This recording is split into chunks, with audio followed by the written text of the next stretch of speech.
Siap.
Well, happy Valentine's Day. I used to do this when I taught lab a couple years ago.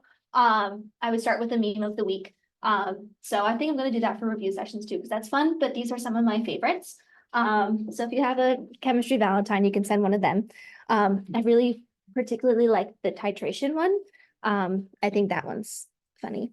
But in the themes of memes and what we're doing, here's my all-time favorite meme when it comes to chemistry. If you say it with a little country accent, it makes it that much better. So anyways, I will hopefully bring you a little chuckle to start all of our review sessions. So welcome. We have an exam either next Monday or next Tuesday, depending on what class you're in. How are we feeling? Gigs? No gigs? No gigs? Okay, middle gigs. All right, so I'm assuming we're gonna want to review for that today. Yes? Okay, where would we like to start?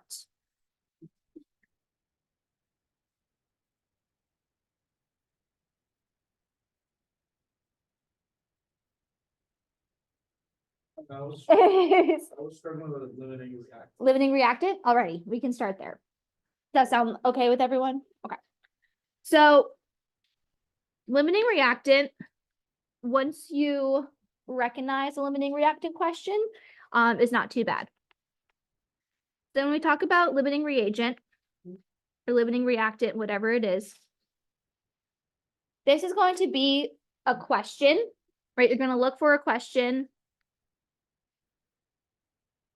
where only information about the reactants is given.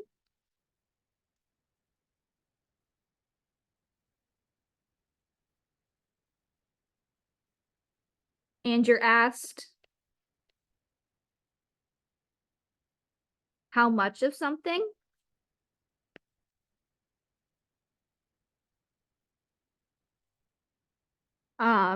Theoretical yield.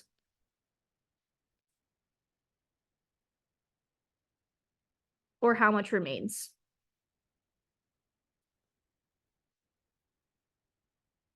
If you see any of these types of questions where maybe it says you're given this certain amount of A and you're given this certain amount of B, how much of product C is made, or you're given so much of A and so much of B, and you want to know the theoretical yield of one of the products, or you're given A and B and you want to know how much of B remains after the reaction goes to completion. That is going to be your indicator that you have a limiting reactant question. Okay, I think it's super, super important to be able to realize the wording of a limiting reactant question, because that's always something you want to look for first, if you're making something like that. This should also think about when you see a limiting reagent question, once you've identified that you're working with a limiting reagent question, that BLT sandwich that we talk about in class when we're starting to, right, introduce limiting reactant. Right, you can only have so many ingredients to make your final product of your sandwich. That's exactly what a limiting reagent is. Those are easy, right? We talked about a sandwich. All of y'all got how many sandwiches you can make. That's just what we're doing here, just with a little bit more funky numbers, a little bit more units that we're talking about, okay? So these are the key triggers for looking for a limiting reactant. So something or a question that might be asked is,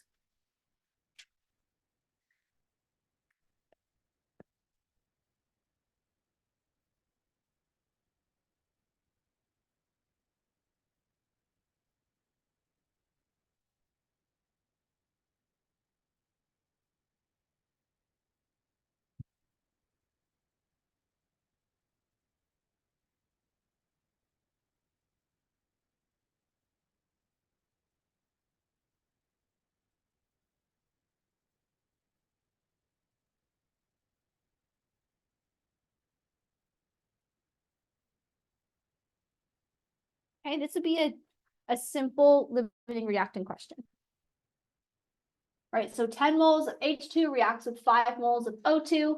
How much water is produced from the reaction? Right, I'm giving how much of my reactant A, how much of my reactant B, and I want to know how much product is produced. I'm given no information about my product other than that's what I want to solve for. So how would we start with this question? Perfect, right? Everything that you want to do in chemistry, you always want to check to make sure it's balanced. Even if they say it's balanced, make sure you double check to make sure it is. So how would we balance this question? Added 2 in front of the H2O, so then oxygen has 2, and then added 2 in front of the hydrogen, so then it's 4 and 2 4. Perfect. Yep.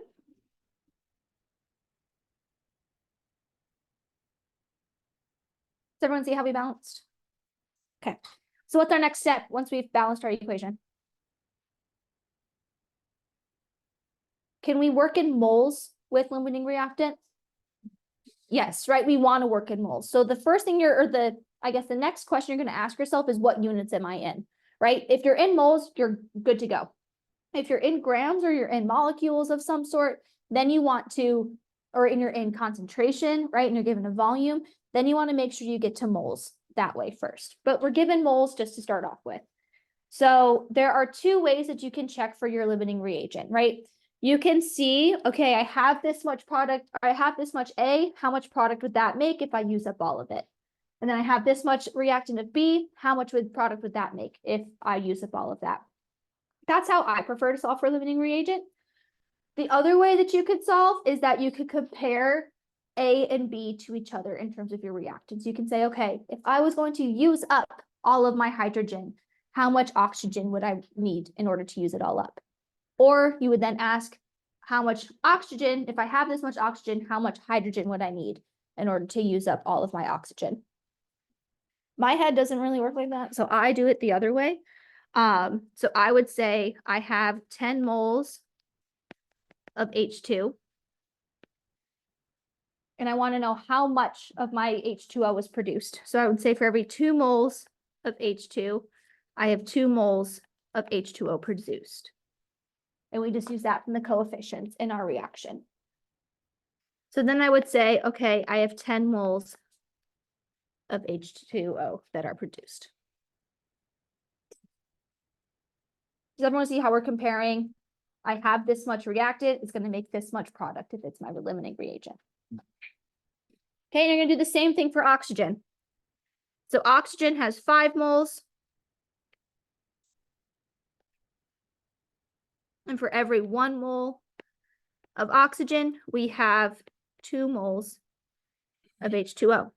So how much water gets produced if we use up all of our oxygen? Also 10. So for this question, is there a limiting reagent? No, right? There's no limiting reagent. They're both the limiting reagent because we used up all of them, right? But that's not what our question is asking. Our question is asking how much water is produced from the reaction. So how much water is produced? That's 10. Yep.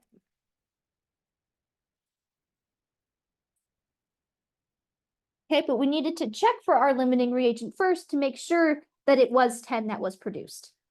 If we started off with 10 moles of H2O, of oxygen, right? If we said this was 10 moles.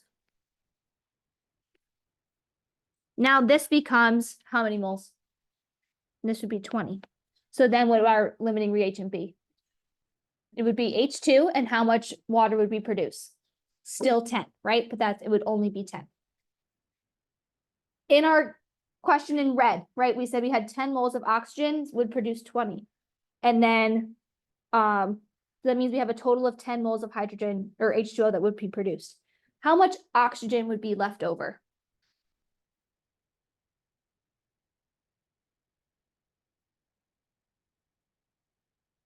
Right, how much oxygen? 5.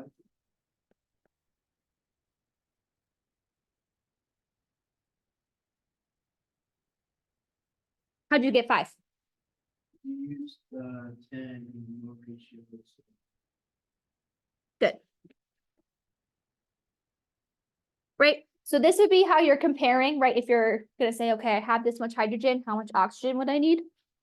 This is how you would do it for this, but you're gonna check it this way to see how much remains. So you have 10 moles of hydrogen, Your mole ratio is every 2 moles of hydrogen is 1 mole of oxygen. That means I use up 5 moles of O2.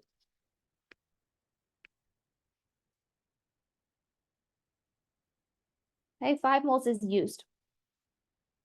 So if 5 moles is used and we started off with 10, then we just subtract our 2 and we end up with 5 moles remaining.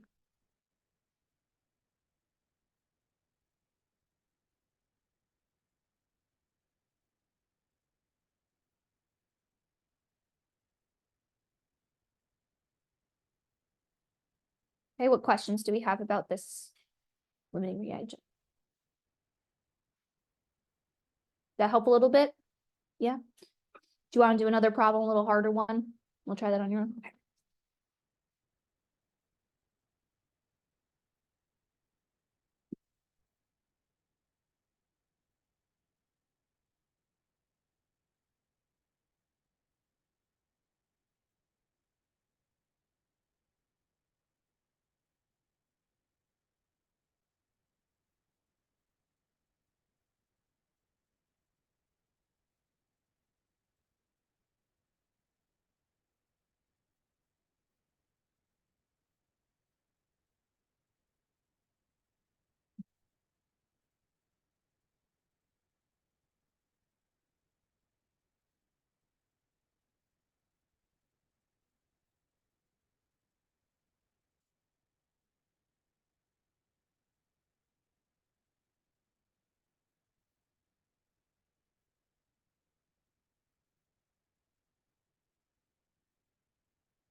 Okay.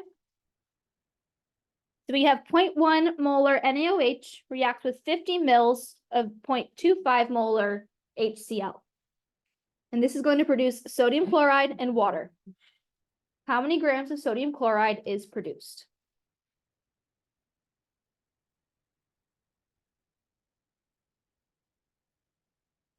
Okay, do you want, we'll try, give you like a couple minutes, work on this on your own, talk to your neighbor, right? I'll kind of walk around and help you out. And we'll reconvene, find the answer.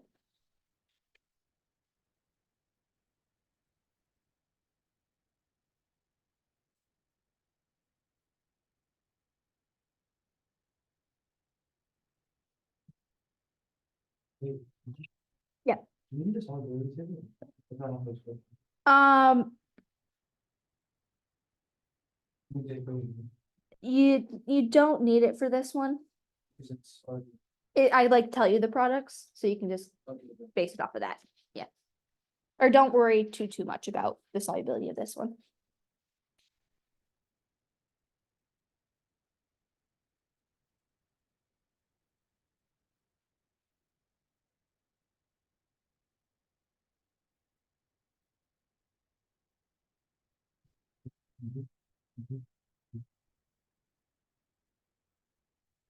I think I need to give you one more number. Hold on.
If you didn't see, I did give you 50 mils of NaOH, so.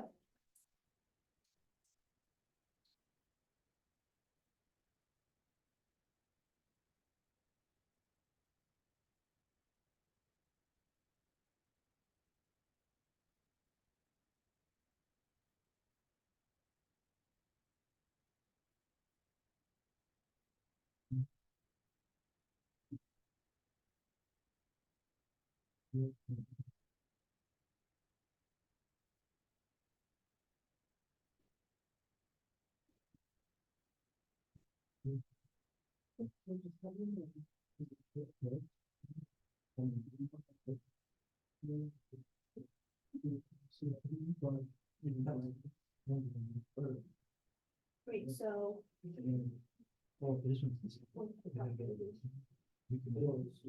Yeah. So what kind of? Moles, right, so. First need to get a couple moles of the active.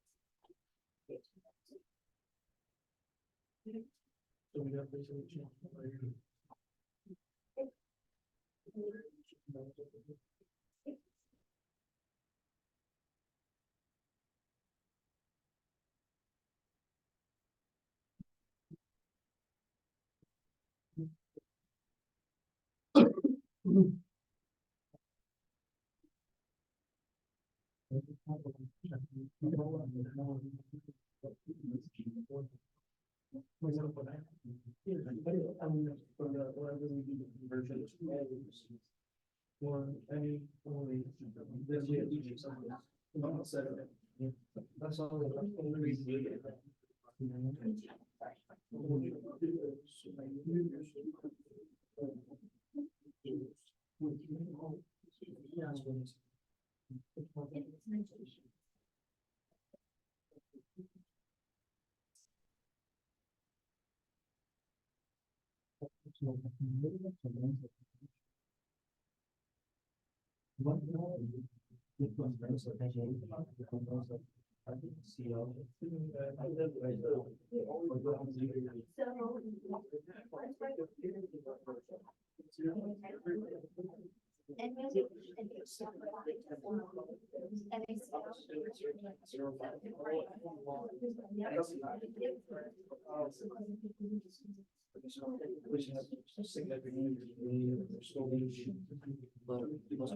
Wait, no, NaOH plus H2O.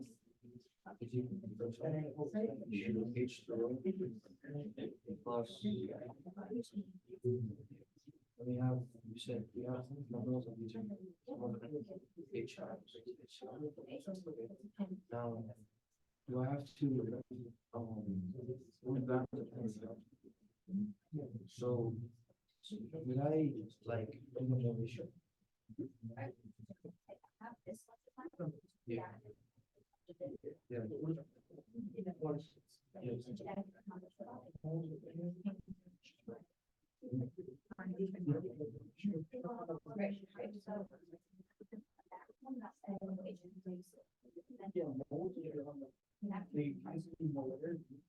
We give you those amount, yeah. What you need,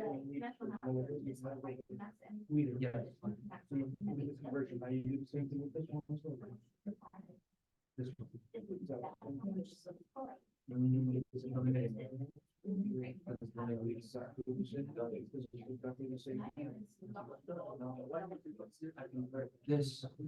was like most of these, 0.05, the same thing. And then like.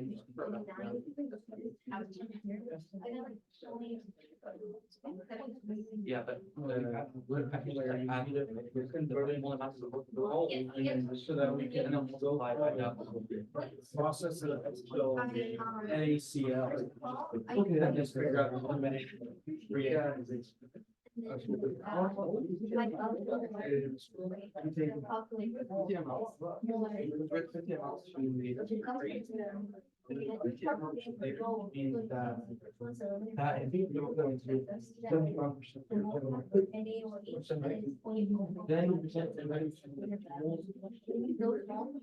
According to the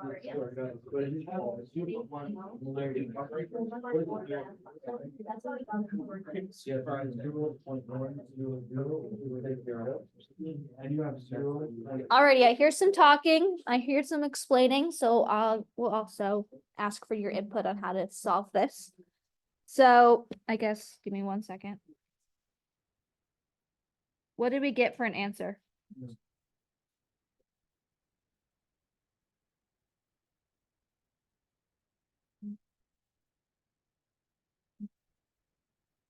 I got a slightly different answer. 129? I think that's what she said, 129, unless I did something wrong. Okay, we'll try it. We'll see what happens. 0.2, you got 0.29? Okay, we'll check what I did and see what you did. Alrighty, so what's the first thing that we did in order to solve this question?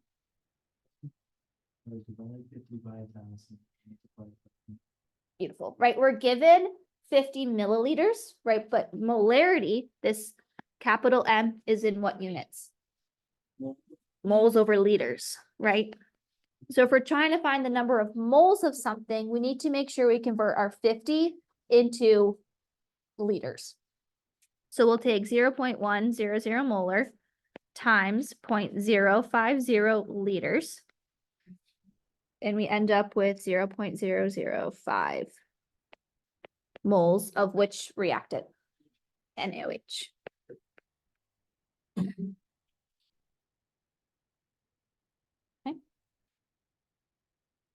We have to do the same thing for HCl. So we're going to do 0.250 moles times 0.050 liters again. And we end up with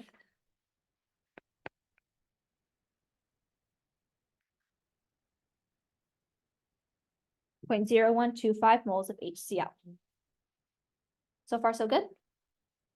I think I made mistakes. Y'all might be right with your answer. Okay. But now we need to know how much NaCl is produced. How do we figure that out? We have to use our reaction in our chemical equation, right? So I told you that NaOH and HCl react together. What kind of reaction is this? The name. It produces water. And what else? Salts, sodium chloride. What kind of reaction is this? You're close. There's two answers I'm going to accept. Does anyone know what HCl is? We're going to classify what that is. This is an acid. What is NaOH? This is a base. So what kind of reaction is this? This is an acid-base reaction.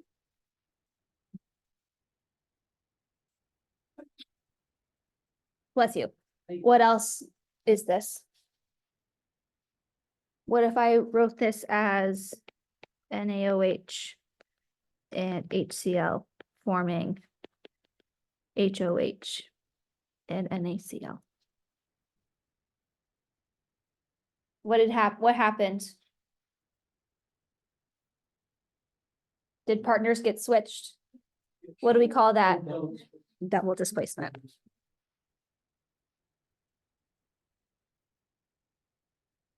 Okay, it's really, really important to recognize when you have a double displacement reaction. Right, she might ask you to classify that or pick a reaction that's double displacement, or give you an acid-base reaction and say, okay, what can we call this type of reaction? Okay, so this is a double displacement acid-base reaction. Okay, so we're looking at our equation. Our NaOH plus HCl goes to H2O and NaCl. Is that balanced? Yes. So what is our molar ratio?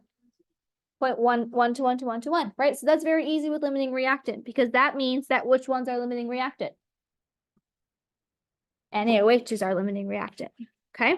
How would we prove that? I would just tell you that we have this many moles of NaOH. I would use my molar ratio.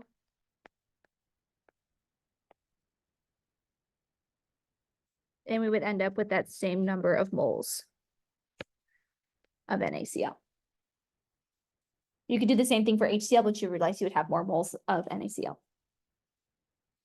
Okay, once we're in moles of NaCl, how can we get to grams of NaCl? We can multiply by the molar mass. Yep.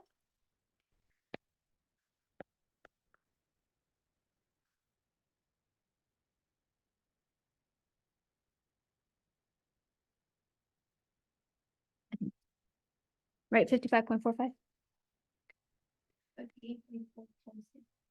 58. 8446, close enough.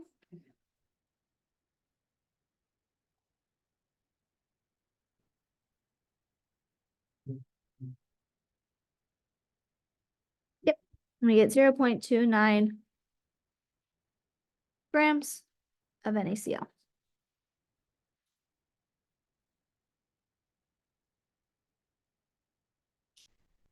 And let's say I gave you 50.0 milliliters of NaOH. How many sig figs would we need?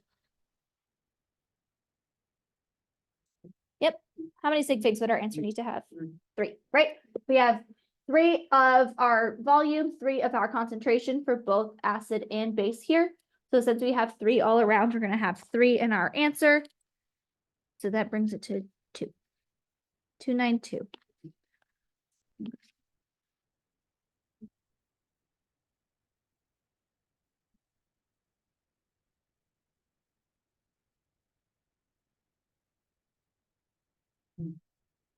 Questions on limiting reagent? Does that feel better? Yes? Okay. Any other questions on limiting reagent? Okay. If you want to find, I'll probably put together a couple more practice problems, but I think I did for this week have a couple more limiting reagents. Hold on. Yeah, I have a couple more limiting reagents from this week's additional practice problems if you need more. Okay. What's next? Yep. Absolutely. So before we do percent yield, what is percent yield? What is that?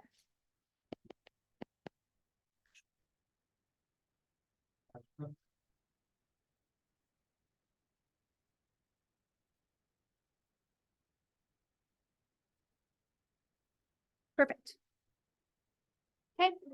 So your actual over theoretical times 100 is going to give you your percent yield. This is, right, how much is collected from your reaction.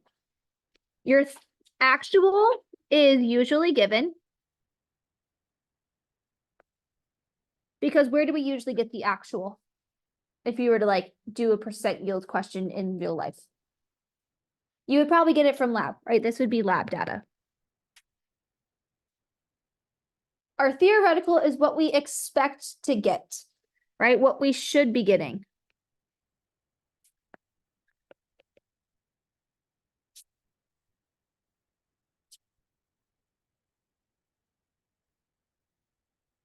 Where does the theoretical yield come from? Say it again. And what do we call the starting amounts of our reactants? A limiting reagent question, right? So this usually comes from a limiting reagent question.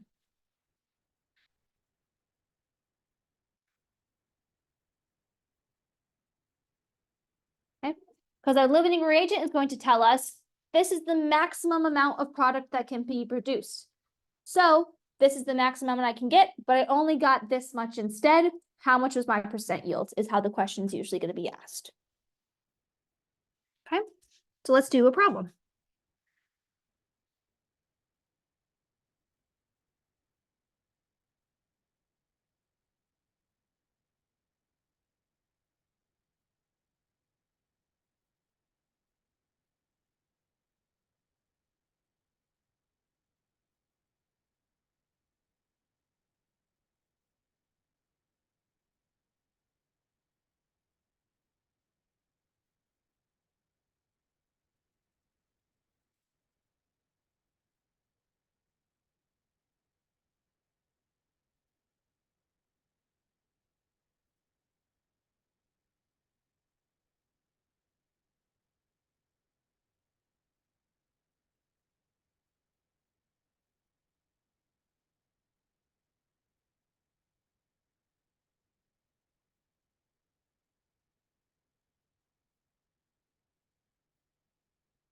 Right, so in a combustion of CH4 with oxygen, 10 grams of CH4 and 10 grams of oxygen were used, and 1 gram of water was collected. I want to know what your percent yield is. Do you want to try this? Do you want to work on it together? Let's try for 2 minutes, see if you can get started, and then I'll give you a hint if you're a little stuck. Right, but remember, we just did limiting reagent questions. Think of the units you need to start in.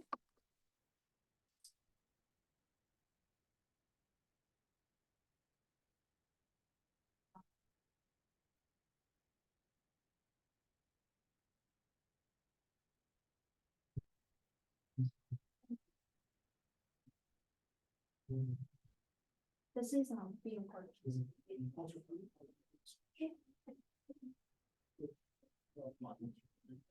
It's under the office hours tab. Yeah, it would probably be up around.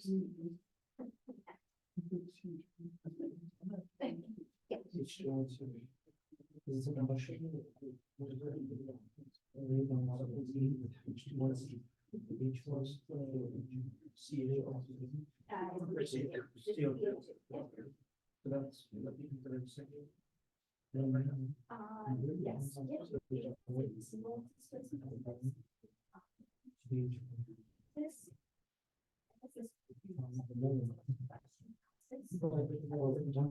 Yeah.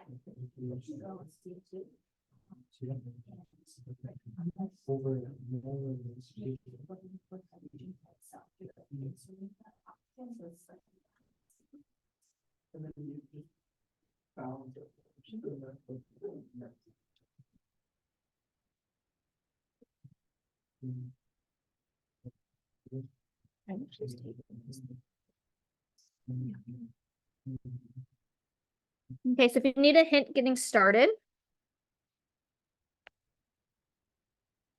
we're doing a combustion reaction. What's the products of a combustion reaction? Good. Okay, and I had a good question. This is not technically considered a single displacement. This, I think, is just considered a combustion reaction. So that would be what this is called. Slightly different than a single replacement. So just in case that comes up on your exam. What do we need to do to this? We need to balance it. Yep.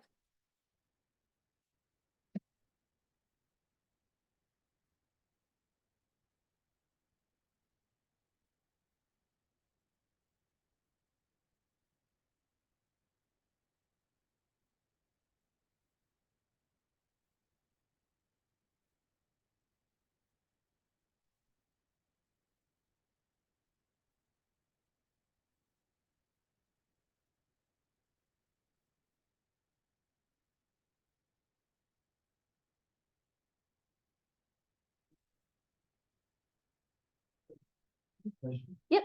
So on the exam, is it not gonna give us the molar mass of the whole compound, or is it gonna expect us to like actually? It depends on the question. I probably make my stuff a little bit harder because we don't have much of the time constraint as an exam. I feel like she tends to give you the molar mass in your questions. You don't need to solve that yourself, but precision profits to make sure that you know how to do what you need to do. Yep.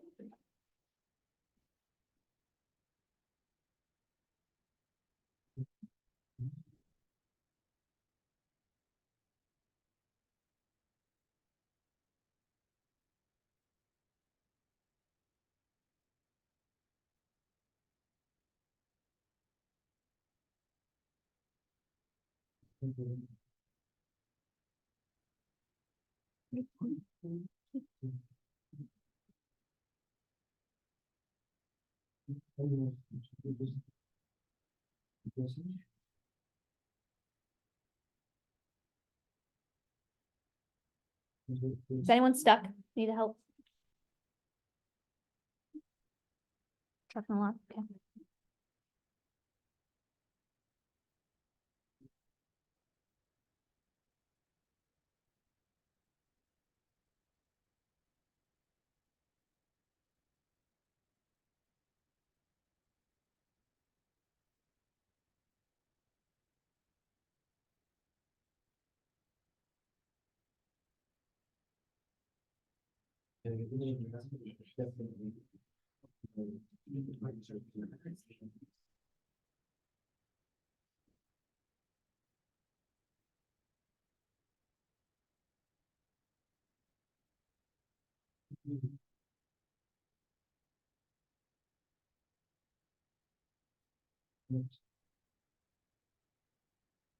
I believe. Yeah, because it's going to convert this to.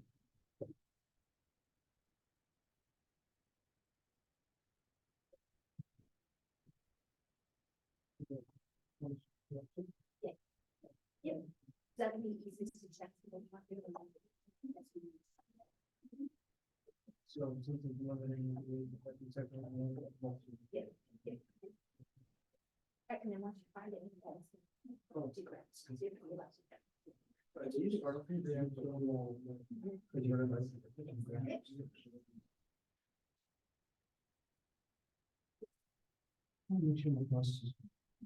So I try to find things that make divisions. Like, one of these, I find out that it's so much, but it's still. Yeah. I found the oxygen. Okay. I think this, the more than oxygen. I just, not most part, not part of it. Two more with each shoulder. I mean, that's just the second. This, you just put that. And 1 gram every this time.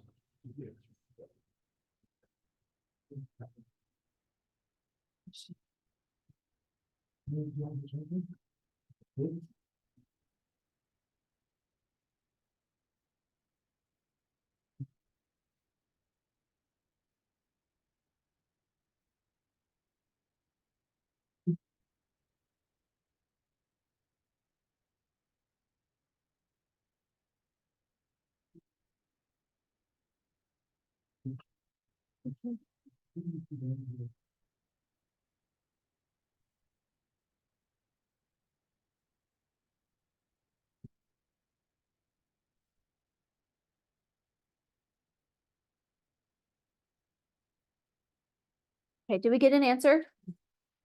What did we get? Who's brave?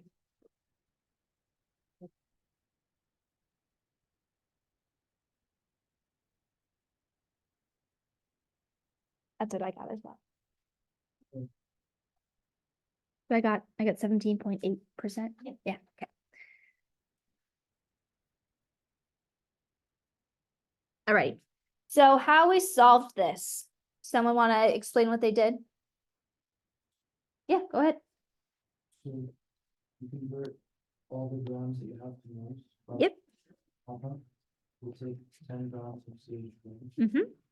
Convert that to CH1, 1 more CH1. They're gonna know Mm-hmm. which is, I think. Yep. And then that would get you. I think on the 0.62. Okay. Yep. And then the other one would just be, I convert to mole of oxygen to 10 grams times 1 mole over 3. Yep. And then what do we get for that? I think. Mhm. 0.3. Yep. Now you just can, you have to figure out which ones you're going to use it. Mhm. So you take, the way I did it was I took 0.3125 moles of oxygen. Mhm. Then multiplied it by 1 mole of CH4 over 2 moles of oxygen. Mhm. And found out that was limited. Oxygen limited. Perfect. Yeah. Yep. And you take that, the moles of oxygen you initially had, and then you just multiply it by, I think, or multiply it by 2 over 2. Mhm. That's the mole ratio. Yep. To get moles of H2. And then you just convert that to grams. Yep. Perfect. Yep, exactly. Yep. So, right, basically what he said was that he converted his grams to moles in terms of his reactants.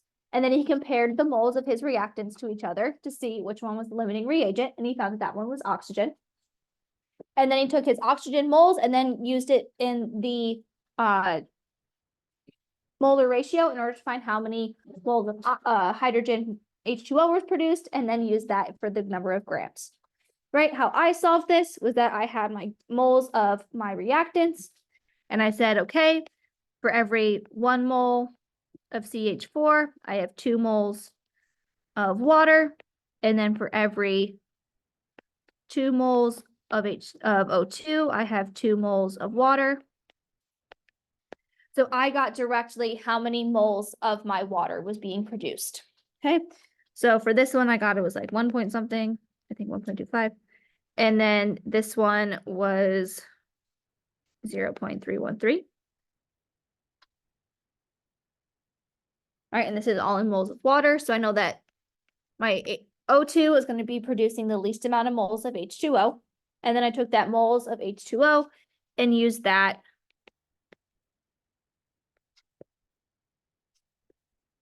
for my grams.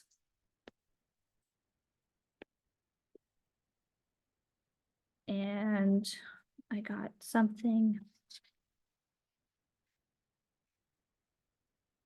Yep, 5.64. What is this called in terms of our percent yield? This is our theoretical yield.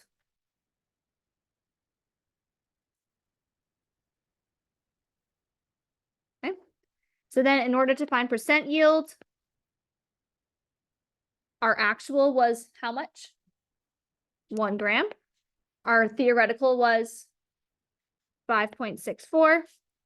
And so we end up with 7, and then we'll multiply by 100. So we'll get 17.8% as our final.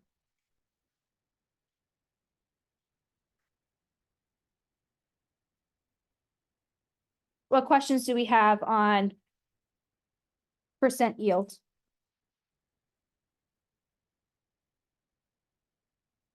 Do we see how we have to do a limiting reactant question in order to find our theoretical yields first? Yes.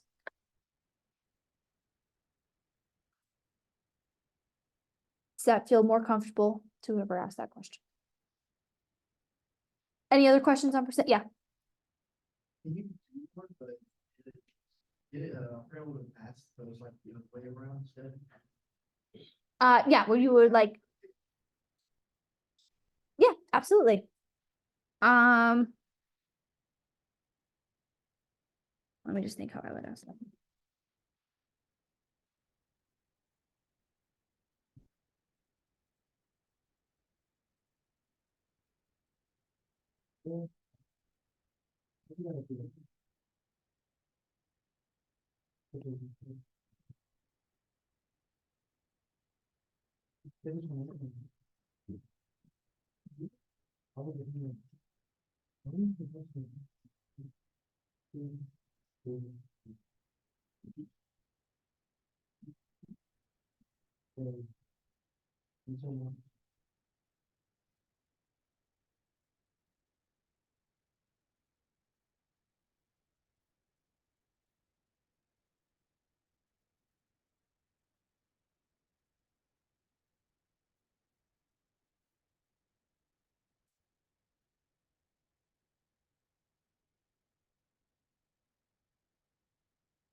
Yeah, I think that'd work. All right, so we have in a combustion of C2H6 with oxygen, 2.50 grams of CO2 was collected for a 33.3% yield. How many grams of C2H6 was combusted? We can do this one together. I think this is more of a challenge problem, but.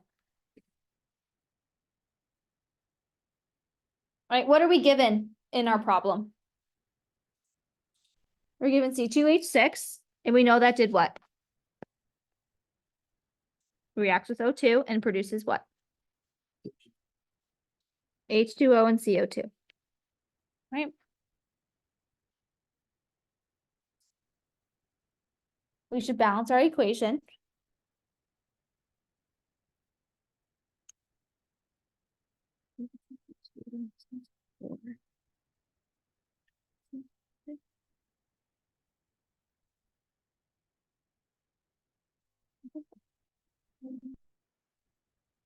Help you out with that one because that one takes a little bit of coefficients.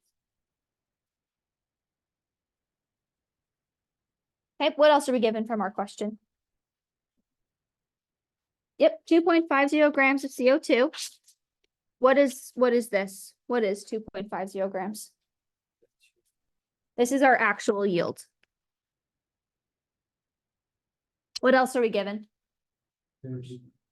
We're given 33.3%, which is our what? Percent yield. Yep. So what can we find from percent yield and actual yield?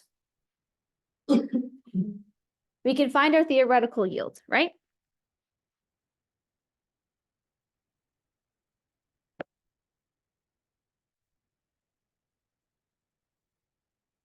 So we're given 33.3% is 2.50 grams divided by X.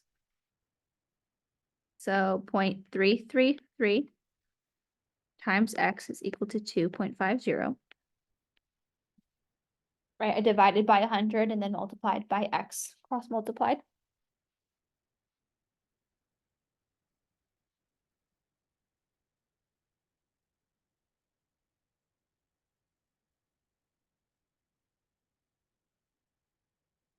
So what does X become here?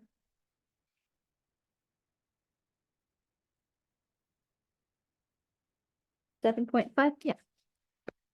We'll call it 7.51. Since we have 3 sig figs from both 33.3 and 2.50. And that's grams of what? CO2. And this is our theoretical yield. So that's what we expected to collect from our combustion. So how are we going to get to how many grams of C2H6 was combusted?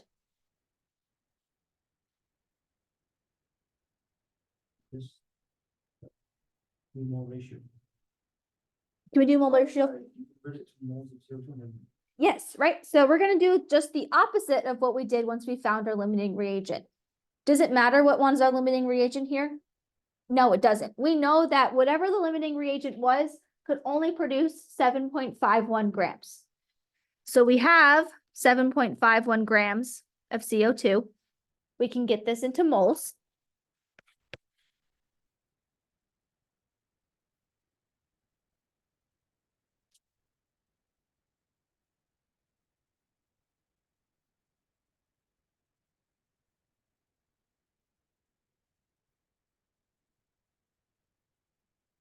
So that's how many moles of CO2 we collected or we expected to collect. What do we do once we're in moles?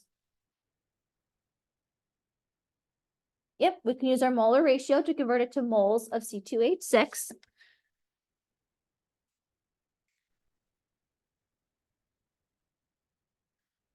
And that we said was 4 moles of CO2 is equal to 2 moles of C2H6.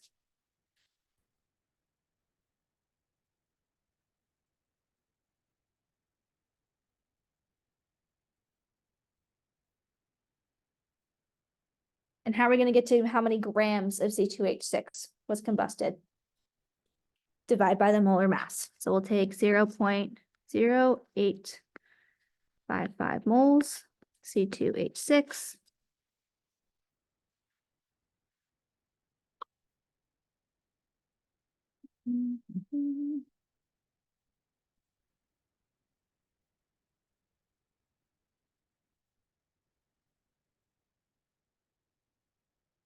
One mole is 1224.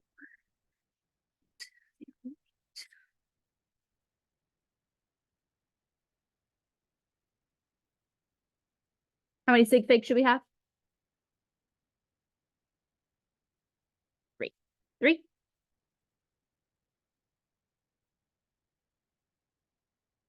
And that would be our final answer.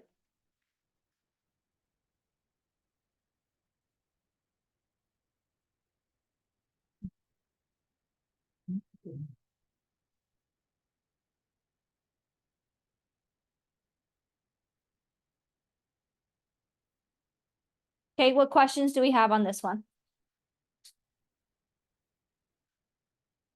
Did I lose anyone? Does that make sense how we went the opposite way this time? Does that help your question? Awesome.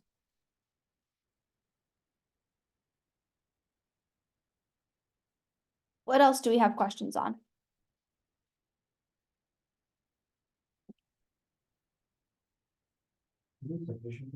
Titration? Yeah, absolutely.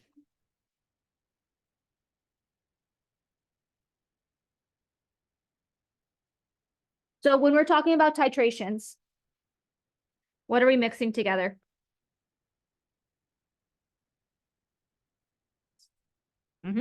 Acids and bases.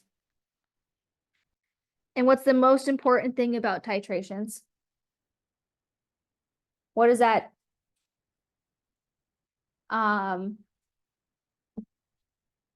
What is that point called that we tend to solve for? And something point when things are equal. Equivalence point, yep. And what's equal at the equivalence point?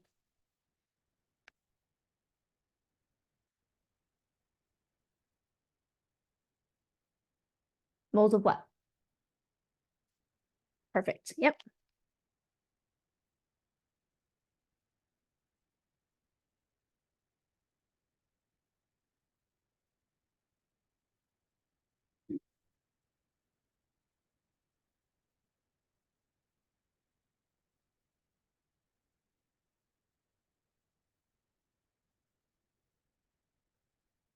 Okay, so that's usually what we're solving for. We want to know how much base is going to take to neutralize an acid or how much acid is going to take to neutralize a base. So we can say that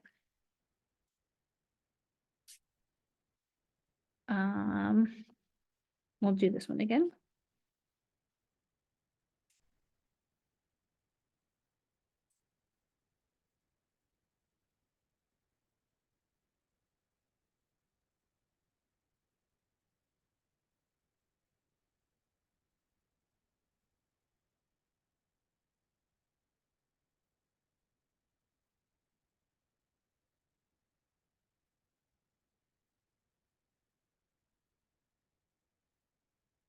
Right, so kind of going back to that previous question, but we have 0.1 molar NaOH is used to neutralize 50 mils of 0.250 molar HCl.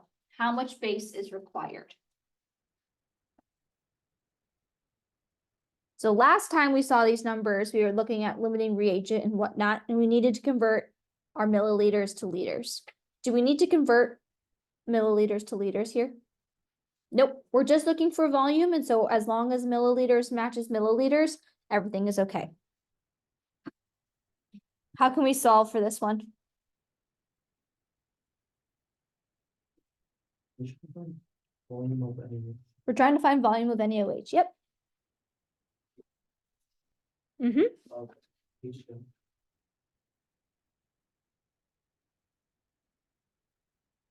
By the molarity of H2O, Beautiful. which is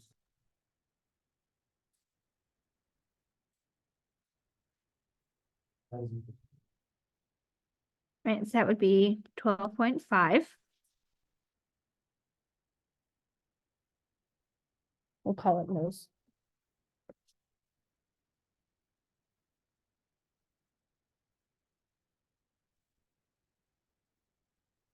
What do we do once we have our moles of HCl? which would Yep, and how would we do that? be the equation. Need an equation, yep. So we said this time was NaOH and HCl. What did we say this produced? You could double switch. We did double displacement. Yep. Perfect. Right, so we had NaCl and H2O. So what's our ratio of acid to base here? 1 to 1, right? So we're going to say that 12.5 moles of our acid, which is HCl, 1 mole of HCl is equal to 1 mole of NaOH.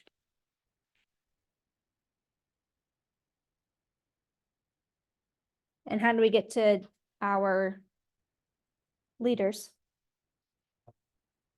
Perfect. Yep. Again, 0.1 molar is equal to 0.1 moles over liter, which is going to be equal to 12.5 moles over X. So you can multiply by X and divide by 0.1. So X should be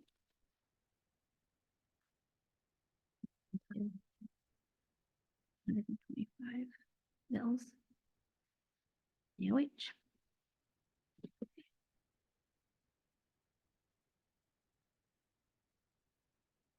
Can someone tell me if this makes sense for 12 point or for 125 mils to be required? You're just shaking your head, yes. Why does it make sense? Makes sense because since they're all 1 to 1.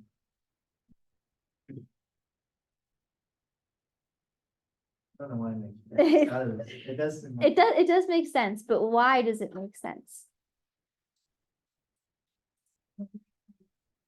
Yes, perfect, right? One of them has to be lower, one of them has to be higher. So which one's higher for concentration, your acid or your base? Which one has the higher concentration? Your acid, right? Your HCl. So since our acid has more stuff, has more concentration, and our base has a lower concentration, we need more volume of that lower concentration in order to make up for that higher concentration, right? If we looked at this in terms of 0.1 times 125 and 0.25 times 50, right? This is low, this is high, this is high, this is low. They each have a high number and a small number for both of them, right? Big, small, big, small. Okay, yes, you could. So, nope, you can go through it, setting them equal to each other first. So if you look at this, this is very similar to M1V1 is equal to M2V2. What we call it MAVA is equal to MBVB. Right? So this is still moles would be equal to each other. With acids and bases, you just need to be careful of diprotic situations. So if you have something where NaOH and H2SO4 are coming together in order to form water, and sodium sulfate. What happens here? How would we, is this still a 1-to-1 molar ratio? No, what would be the molar ratio here?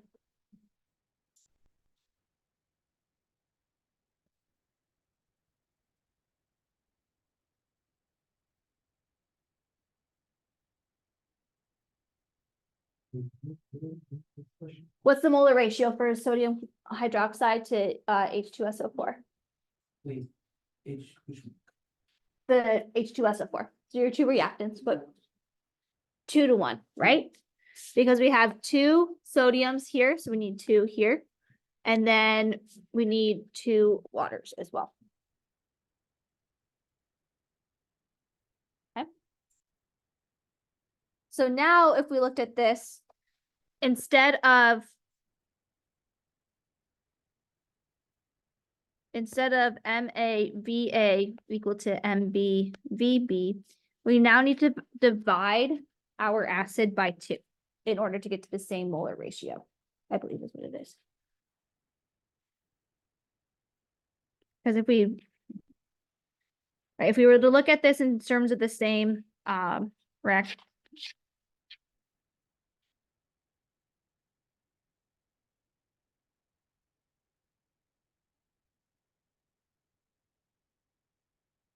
right? If we said we had the same numbers just with a different acid this time, we would still say that we have 12.5 moles of H2SO4. But now 1 mole of H2SO4 is equal to 2 moles of NaOH.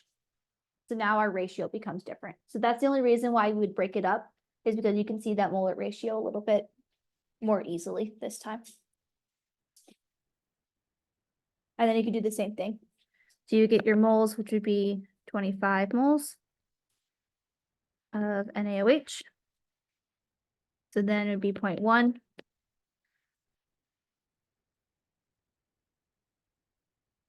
times X, and you would end up with 250 milliliters, right? So we need twice as much of our sodium hydroxide when we have 2 times the amount of our acid, because we have 2 hydrogens working now. Do we see the difference between the two? Yeah, does that help a little bit?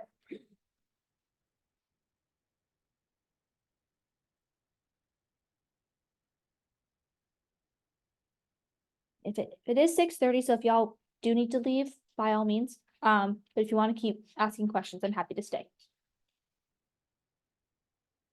Yeah.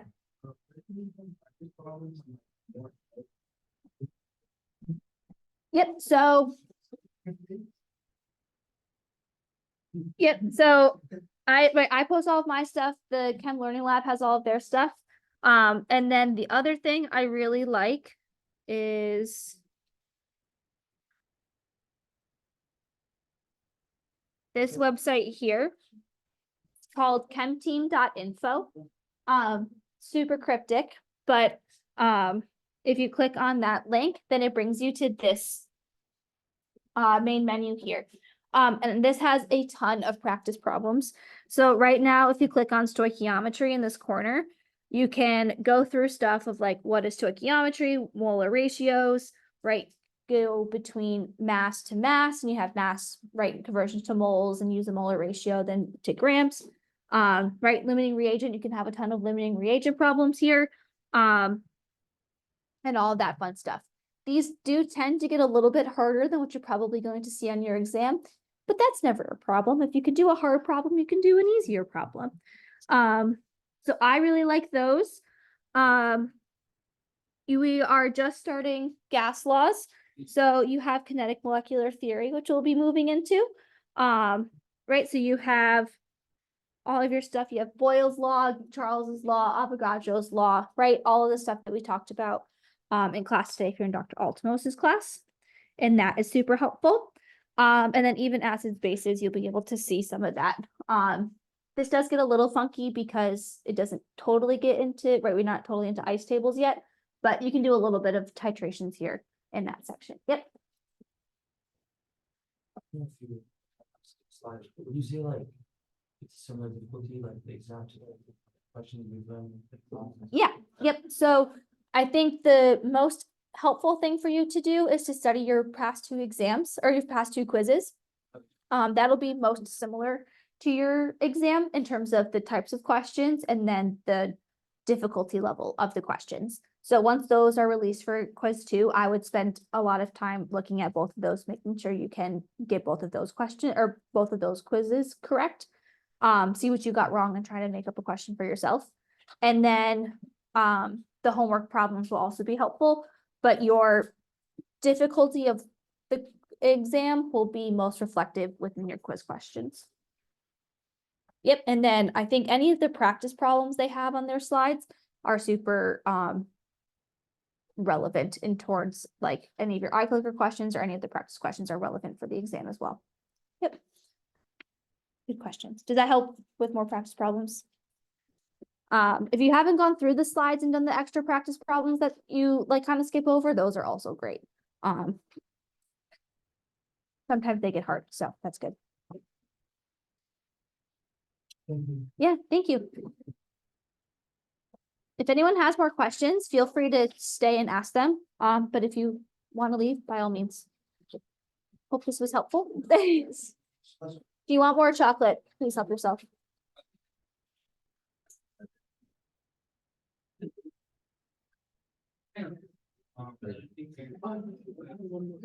So since I know the exam will cover chapter 1 Yeah.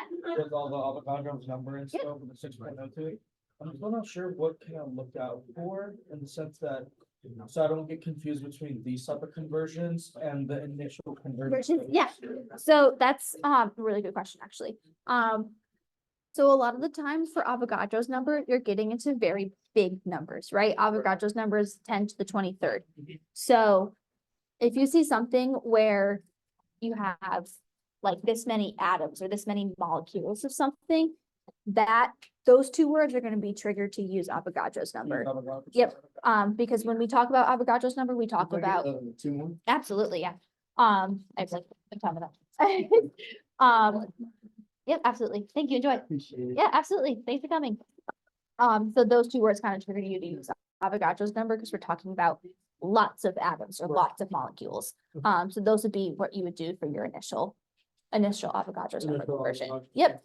And then that'll also be questions where it's like, oh, we have this much amount of CO2. How many atoms of carbon are in CO2? Then like those types of things are going to be Avogadro's number. Something like that. Yeah. I'll probably just go on OWL or something. Yeah, OWL's good. And then any of like, write chapter 1 problems, just go through those slides and find a practice question. They'll Are have the plenty. answers for the slide ones? The slides, yes, they usually update them so that they have like the highlighted answers and it'll show you Oh, that'll be. the worked out solution. Yep, filled out solutions. And then I think I have some initial ones in like my problems that I've made as well. And those have answers in them as well. Okay. Yep.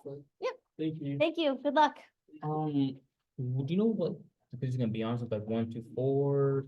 The exam is chapters 1 through 4. The quiz. Oh, the quiz is, Mine is due tonight. I think the quiz is 3 and 4. 3 and 4. Okay. Yep. But right, everything that you've learned in 1 and 2 kind of builds onto that into chapters 3 and 4, but it will focus on topics from 3 and 4. Yep. To be honest, I've been having trouble since like late chapter 2. Okay. I've been having like, trouble trying to catch up. Mhm. I don't know what it is. Okay. Let me